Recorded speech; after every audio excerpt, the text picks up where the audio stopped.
Time to start the little beast up. She's been sitting for a few months, as you can see. Battery's dead as a doorknob. What you do, use a little cordless battery. Got a little high touchy one here. Got your plus and minus. Made up some leads. It's good to keep a little set like this. If you're a tradie and you're always carrying batteries around, just in case you need to help someone out or something one day.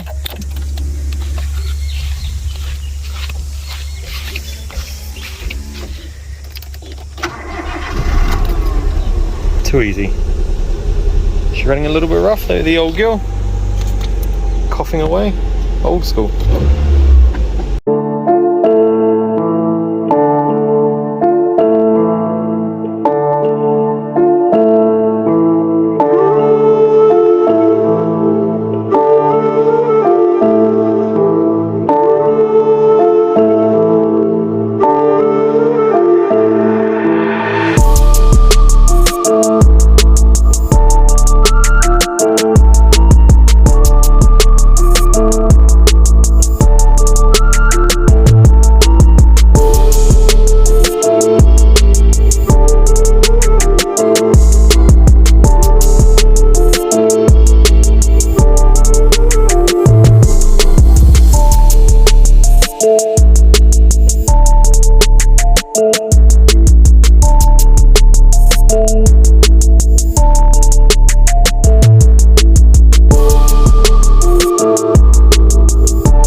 Here we have our next project, this little car we're going to be turning into a cozy coupe.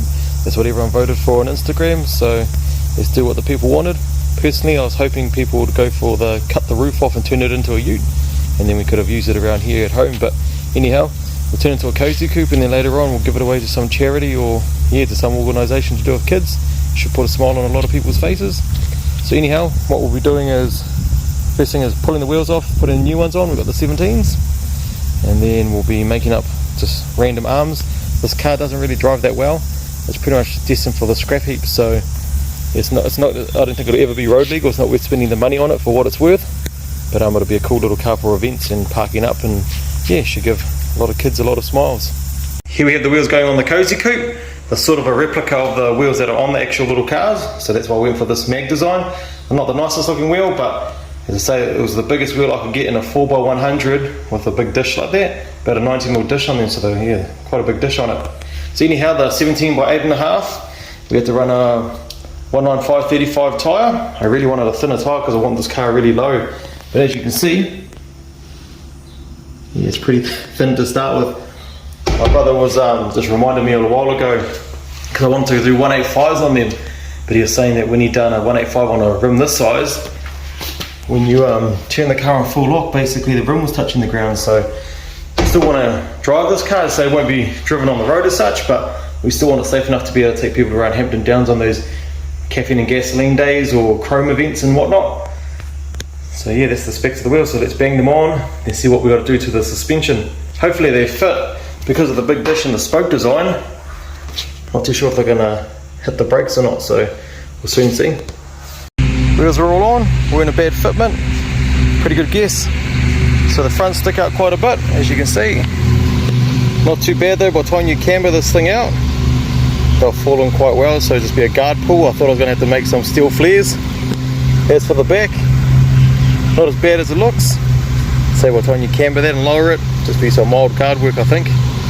So pretty happy with the outcome of that. She ain't out the gate yet, that's for sure. All we had to do on the front, as I said, the spoke clearance, and we had to put a 5mm spacer in the back just so it clears that part there on the caliper. We can grind that back too as well later on, but at the moment it's not hitting, so pretty happy with the little outcome.